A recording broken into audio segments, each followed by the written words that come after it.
This is Meet Sean, where we break down real life topics insurance, annuities, real estate, travel planning, and home ownership so you can make smarter moves. Subscribe so you don't miss the next episode. Imagine getting a frantic phone call from your daughter. Oh, that's just the worst. Right. She's like crying.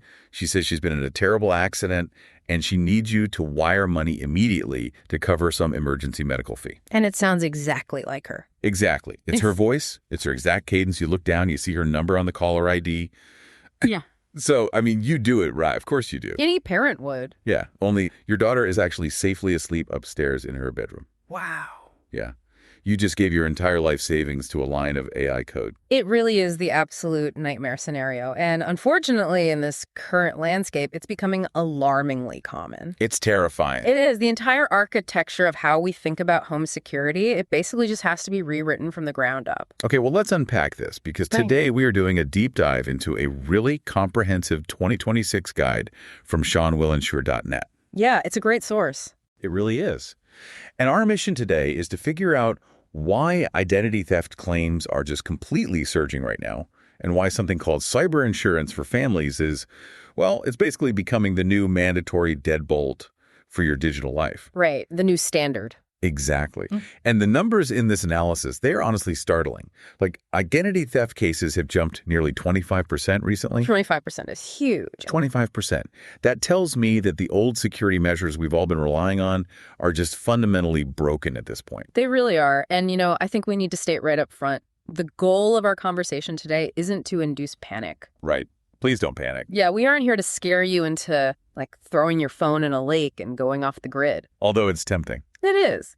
But the goal is really to promote proactive defense over reactive waiting, because cybercriminals are adapting to security protocols incredibly fast. Faster than we can keep up, sometimes. Exactly. The days of treating a hack like a rare lightning strike, just waiting to see if it happens to you and then trying to clean it up afterwards, those days are completely over. So, if their entire strategy has evolved, we need to understand exactly what we're defending ourselves against. Right. Let's look at the specific tactics these syndicates are using in 2026, because we really aren't just talking about someone skimming a credit card at a gas station anymore. Oh, no, it's way beyond that. Way beyond. So the data categorizes these threats by severity, and it's super eye-opening. First, you've got phishing emails. Which they still classify as a high risk. Right, high risk, and those are aimed squarely at stealing your login credentials. Then you have smishing, which is basically just phishing via SMS texts. Right, the text messages. Yeah, and that's sitting at a medium risk, mostly hunting for personal data.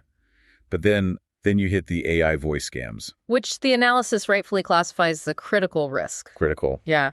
And you have to notice the escalation in the target there. I mean, with phishing, they want a password so they can eventually get to your money. It's a stepping stone. Right. But with AI voice manipulation, they are directly targeting your financial assets by bypassing the technical locks entirely. Okay, wait, hold on. Because I have biometric locks on my phone. I have those hardware security keys. Oh, it's the physical ones. Yeah. So how are they bypassing all of that sophisticated technical security we've basically been told to buy for the last decade? What's fascinating here is the shift in the core strategy of the criminal. What do you mean? Well, we still have this really outdated mental image of a hacker, right? Like someone sitting in a dark room, furiously writing complex code to break through some technical firewall. Like in a 90s movie. Exactly. But in 2026, they aren't breaking through firewalls. They are using advanced social engineering. They are weaponizing human trust. I mean, why spend 3 weeks trying to brute force a complex encrypted password when you can just clone someone's voice? Just grab a 3-second clip from a public social media video or something. Exactly. You spoof the caller ID and you just have the victim willingly wire the funds directly to you. It's like burglars have upgraded from using crowbars to using lock-picking robots that literally already know your schedule. That's a perfect way to put it. So they aren't even hacking the machine anymore. They're hacking the human being who's holding the machine. Precisely. They bypass the digital security by playing on your immediate visceral emotions. Fear, panic, love for your family. Wow. And the speed at which they execute this stuff is just staggering. The speed is terrifying. I mean, the research notes that more than 60% of victims report their financial accounts were hacked within hours of the initial attack. It's just hours. Hours. By the time you realize you clicked a bad link, the money is already moving through offshore crypto mixers. It's gone. Yeah. And it goes so far beyond just your bank account, too. Like, medical identity theft is apparently at an all-time high right now. And that is arguably one of the most dangerous forms of fraud out there. Really? Why? Because the consequences can literally be life or death. Wait, how does that even work mechanically? Like, someone steals my identity to go get a free prescription. Or a major surgery. No way. Yeah. Imagine a criminal buys your stolen identity credentials on the dark web. They go into a hospital, they present themselves as you, and they receive some sort of medical treatment. Okay. Now, their medical history gets merged with your actual legitimate medical file. Oh, wow. So, like, their blood type, their allergies, their diagnoses. Exactly. It all gets permanently written into your medical record. That's insane. It is. So if you are later brought into an emergency room unconscious and the doctors pull up your file, they might administer a medication you are deathly allergic to. Or give you the wrong blood type. Right, because the system says it's safe. Right. And untangling a corrupted medical record across multiple healthcare networks is incredibly difficult because of all the privacy laws. Oh, man. So you essentially have to prove that a portion of your own medical history isn't actually yours. Which takes months, sometimes years. Okay, so if their entire strategy relies on psychological manipulation rather than cracking code, that completely changes who they target, doesn't it? Oh, absolutely. Like, they aren't going after the IT professional in the house. They are hunting for whoever is most likely to panic or whoever is completely unprotected. They look for the path of least resistance every single time. Which means, in a family dynamic, they zero in on the most vulnerable targets, specifically children and the elderly. Yep. The data highlights these two groups specifically. And let's start with the kids, because this part completely blew my mind. Children are considered prime targets for identity thieves. And this often confuses people, right? Because as you might naturally assume, children have absolutely no assets. Right. Here's where it gets really interesting. Right. Children have no money. They don't have bank accounts. They don't have credit cards. Nothing. Yet to an identity syndicate, they are one of the most valuable assets on the market. Why? Because their credit files are a completely blank slate. A blank slate that nobody is watching. It's like someone secretly building an entire shadow skyscraper on a vacant lot that you own. And you only find out 10 years later when the city hands you $1 million tax bill. That's exactly what it's like. A thief steals a 7-year-old's social security number. They use it to open auto loans, default on credit cards, sign apartment leases. And the parents never know. Right, because what parent is running an Equifax credit check on a second grader? Nobody does that. So the child only discovers this massive, decade-long financial ruin when they turn 18 and try to get their first student loan or buy a used car. And suddenly they can't. Right. The system flags them as having defaulted on a mortgage in another state 5 years ago. And the burden of proof to untangle a decade of automated, entrenched financial history falls squarely on an 18-year-old. Who is just trying to start their life. Exactly. It's a devastating delayed reaction. Now, on the other end of the spectrum, you have elderly parents. And the mechanism of exploitation here is different. Criminals target seniors because they often come from a generation where trust was just the default. Yeah, people used to actually answer the phone and believe the person on the other end. Right. And they might lack the specific tech savviness needed to spot a deep fake voice or, a sophisticated phishing portal. And the financial impact is totally different for them, too. It is catastrophic. The analysis makes a really crucial point here. Attacks on the elderly are particularly devastating because many are living on fixed incomes. Right. If a working professional loses $5,000, it hurts, but they can eventually earn it back. Right, they have a salary. But if a retiree on a fixed pension has their entire savings account drained in a single afternoon, they have no mechanism to replenish it. It alters the trajectory of the rest of their lives. It really does. And if we connect this to the bigger picture, it changes how you have to view your own home network. How so? Well, family cybersecurity just cannot be treated as an individual effort anymore. Okay. You might practice perfect digital hygiene. You might have complex passwords and hardware authenticators. But if your 8-year-old clicks a malicious link on a shared family tablet... While just playing a game or something. Exactly. Or if your elderly mother falls for an AI voice scam over the phone, the entire household network is compromised. Your digital fortress is really only as secure as its most vulnerable resident. That is a highly unsettling reality check. It is?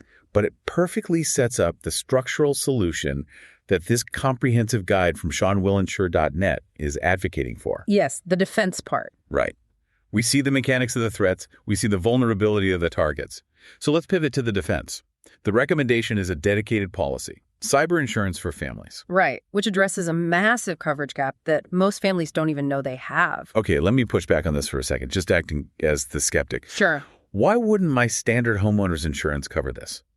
Like if a burglar throws a rock through my window and steals my physical laptop from my desk, my homeowner's policy covers the stolen property. Correct. So why is my coverage suddenly void just because the thief stole the data inside the laptop over the Wi-Fi instead of taking the plastic shell?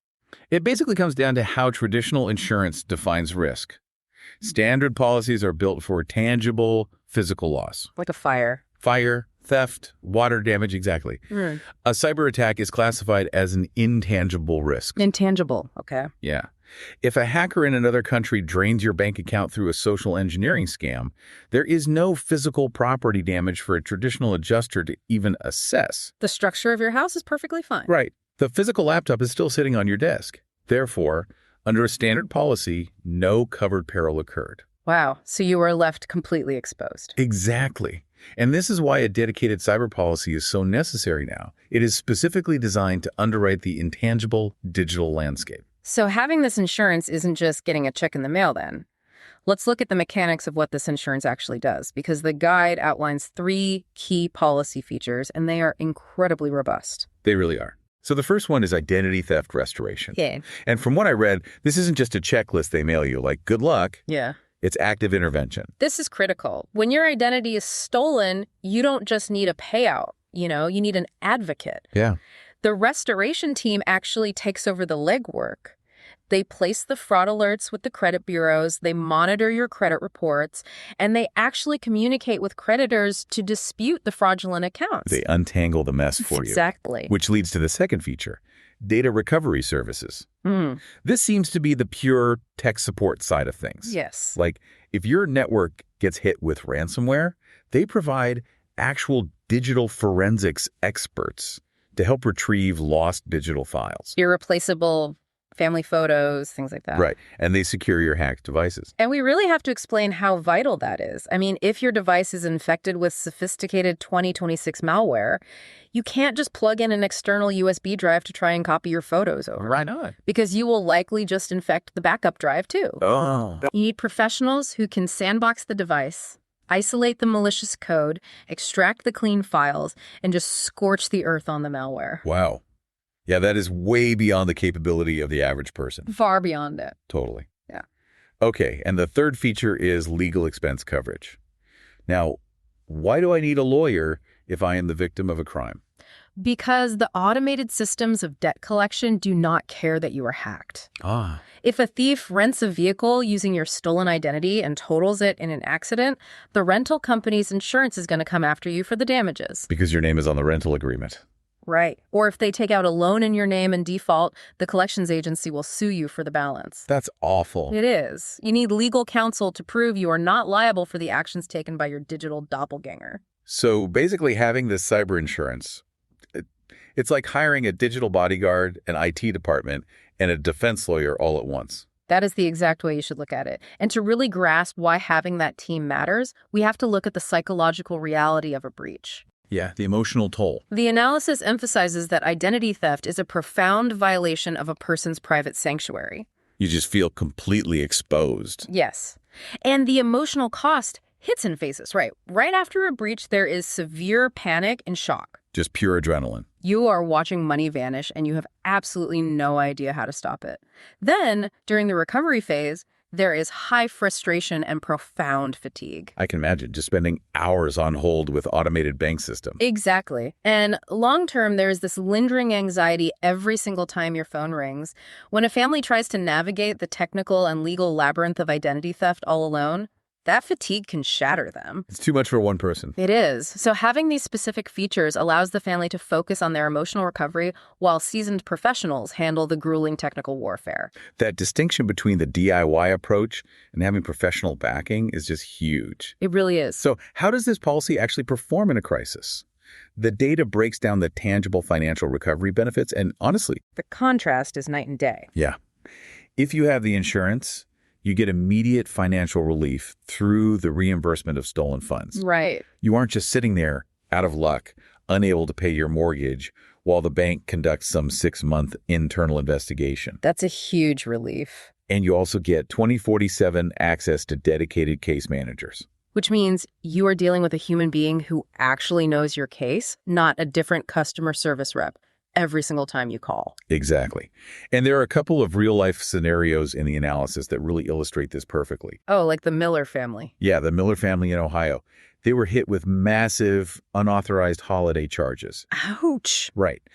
But instead of spending their entire holiday season totally stressed out, fighting banking security departments and navigating phone trees, their policy provided a dedicated case manager who essentially handled all the banking headaches for them. That is invaluable. And then there's the Thompson family, who suffered a targeted phishing attack. The specialized identity repair services required to restore their credit were incredibly costly. But their policy covered the expense completely. Right. It downgrades the event from a life-altering crisis to basically a highly managed inconvenience. Exactly. Okay, let's get tactical for a second. Let's say I realize my account is being drained right this second. What is the exact operational sequence I need to execute to stop the bleeding? Okay, so the guide lists 4 concrete steps for the claims process. All right, step 1. Step 1 is immediate containment. You notify your financial institutions to freeze the affected accounts. You have to shut off the tap before you do anything else. Okay, makes sense. Stop the bleeding. Yeah. Step 2. Place a fraud alert with one of the major credit bureaus. Right, and here's the mechanism of how that works. By law, if you place a fraud alert with one of the big 3, so Equifax, Experian, or TransUnion, they are legally required to notify the other 2. This places a flag on your file so that if the thief tries to open a new line of credit, the creditor must take extra steps to verify your identity, usually by calling you directly. Oh, that's smart. Okay, step 3, file a police report. Now, I always wondered about this. If someone hacks me from a server in, like, Eastern Europe, my local police department isn't going to send a squad car to go arrest them, right?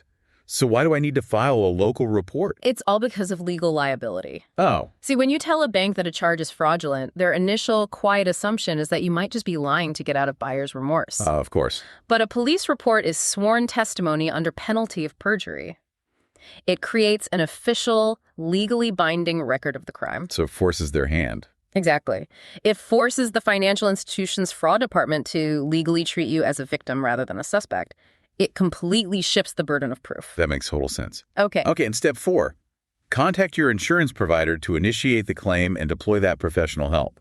Yep. Get the team working for you. And you just have to make sure you gather your documents, right? That vital police report, your ID, bank statements showing the fraudulent transactions, and any correspondence you have. All the paper trails. Right. So what does this all mean for the traditional view of personal finance? Because I'm looking at Sean's background here from SeanWillInsure.net, and he didn't start in cybersecurity. No, he didn't. He started as a financial representative with Raymond James Financial and Allstate Insurance down in St. Petersburg, Florida. So why is a traditional wealth manager pushing cyber insurance so aggressively? Because he sees the entire board. Okay. Real security requires linking finance and risk mitigation. Think about the incredible irony of modern financial planning.